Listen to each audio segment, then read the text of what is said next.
ইফতেখার ভূঁইয়া তিনি কোরবানির বিষয়ে কিছু প্রশ্ন জানতে চাচ্ছিলেন। দুটো প্রশ্ন তিনি করেছেন। প্রথম প্রশ্ন হচ্ছে, কোনো মেয়ের যদি যাকাত দেওয়ার মতো সম্পদ থাকে তবে কি তাকে কোরবানি দিতে হবে, অথবা কোন ক্ষেত্রে বা কি পরিমাণ সম্পদ থাকলে মেয়েদের জন্য কোরবানি ওয়াজিব হয়। প্রথমত কোরবানির বিধানটা কি, এটা নিয়ে উলামায়ে কেরামের মধ্যে ইখতিলাফ রয়েছে। ইমাম আবু হানিফা রাহিমাহুল্লাহ এবং ইমাম আহমদ ইবনে হাম্বলের একটি কাউল এবং মালিকি মাযহাবের উলামায়ে কেরামের একটা রিওয়ায়েত, আর শাইখুল ইসলাম ইবনে তাইমিয়ার কাছে রাজিহ মত হচ্ছে কোরবানি ওয়াজিব। এনারা বলেছেন কোরবানি ওয়াজিব। তাহলে কোরবানি কার উপর ওয়াজিব? যিনি কোরবানি দিতে সামর্থ্য রাখেন। কোরবানি দিতে কে সামর্থ্য রাখেন? এই বিষয়টা হয়তো উলামায়ে কেরামের মধ্যে আরেকটু ইখতিলাফ আছে। কেউ বলেছেন যিনি সম্পদের এতটা মালিক যে তিনি কোরবানির একটা অংশ দিতে পারেন, একটি খাসি অথবা ছাগল কোরবানি দিতে পারেন, অথবা গরু কিংবা উটের একটা অংশ কোরবানি দিতে পারেন, এমন হলেই তার উপর ওয়াজিব হবে। আর কেউ বলেছেন যে না, তিনি কোরবানির সময় উপস্থিত হলে নেসাব পরিমাণ সম্পদের মালিক যদি হন তাহলে তার উপর কোরবানি ওয়াজিব হবে। যারা কোরবানি ওয়াজিব হওয়ার কথা বলেছেন তারাও আবার দুভাগে বিভক্ত। একদল বলেছেন যিনি সম্পদশালী হবেন তার উপর কোরবানি ওয়াজিব হবে। ইমাম আবু হানিফা রাহিমাহুল্লাহর এইটাই অভিমত। তো সেক্ষেত্রে কোনো মেয়ে যদি যাকাত দেওয়ার পরিমাণ সম্পদ থাকে, অর্থাৎ তার কাছে নেসাব পরিমাণ সম্পদ থাকে, অথবা কোরবানির দেওয়ার মতো সম্পদ থাকে, কারণ অনেক সময় কোরবানির পশুর দাম নেসাবের চাইতে অনেক বেশি, ফলে হয়তো নেসাব পরিমাণ প্লাস কোরবানি করার মতো যদি সম্পদ থাকে তাহলে তার উপর ওয়াজিব হবে। একটা পরিবারে এই মত অনুযায়ী যতজন সম্পদশালী থাকবেন, কোরবানি দেওয়ার সামর্থ্য থাকবে, ততজনের উপর কোরবানি ওয়াজিব হবে।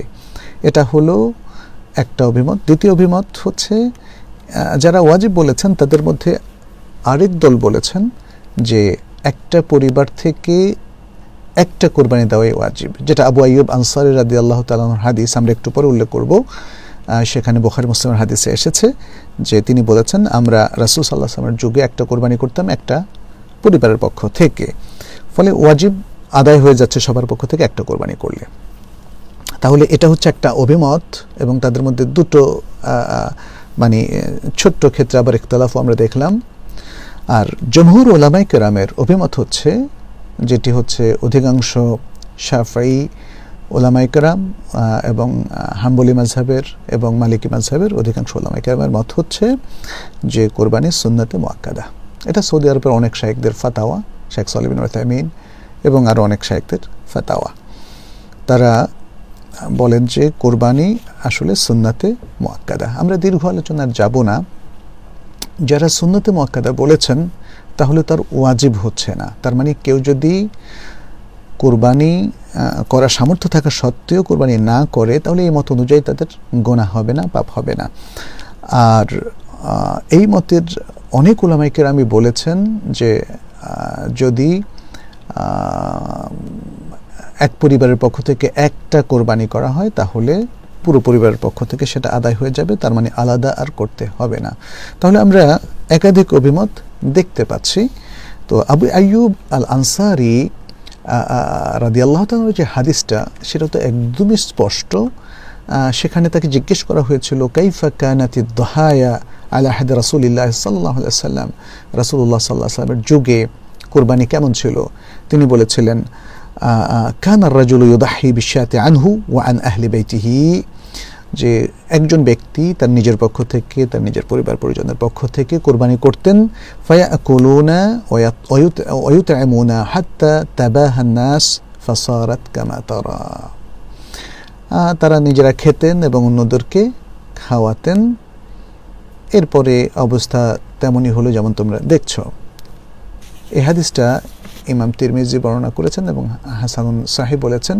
এছাড়া আবু আইয়ুব আনসারী থেকে আরেকটা হাদিসও বুখারীতে বর্ণিত হয়েছে। যাই হোক, তো এই সব কিছু মিলিয়ে আমরা বলবো যে একটা পরিবারের পক্ষ থেকে একটা কোরবানির এই হাদিসটা যেহেতু আমরা নাসসান পেয়েছি, এটার উপর আমল করা যেতে পারে।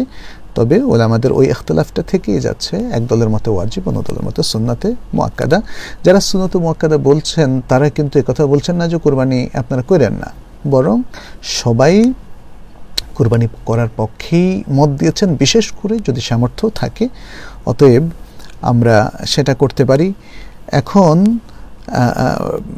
মেয়েরা যদি এমন হয় যে তার স্বামী কোরবানি করছে অথবা তার বাবা কোরবানি করছেন, তিনি যদি বাবার পরিবারে থাকেন, তাহলে বিশুদ্ধ মত অনুযায়ী তাকে আলাদা কোরবানি দিতে হবে না, সেটা স্পষ্ট।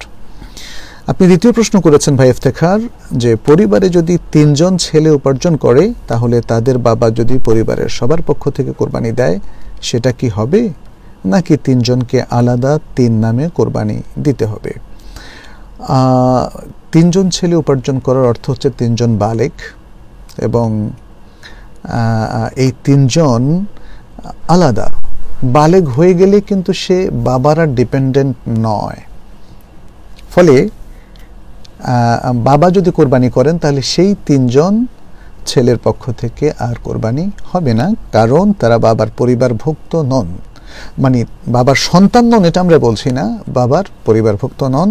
পরিবার বলা হয় আয়েলাকে, আর আয়েলা হচ্ছে পরিবারের অভিভাবক যাদের খোরপোশ বহন করেন। যেহেতু এই 3 জন তারা বালেগ হয়ে গেছে এবং তারা আলাদা উপার্জন করে, অতএব তাদের 3 জনকে আলাদা কোরবানি দেওয়াটাই হচ্ছে সঙ্গত বিধান, সেটি স্পষ্ট।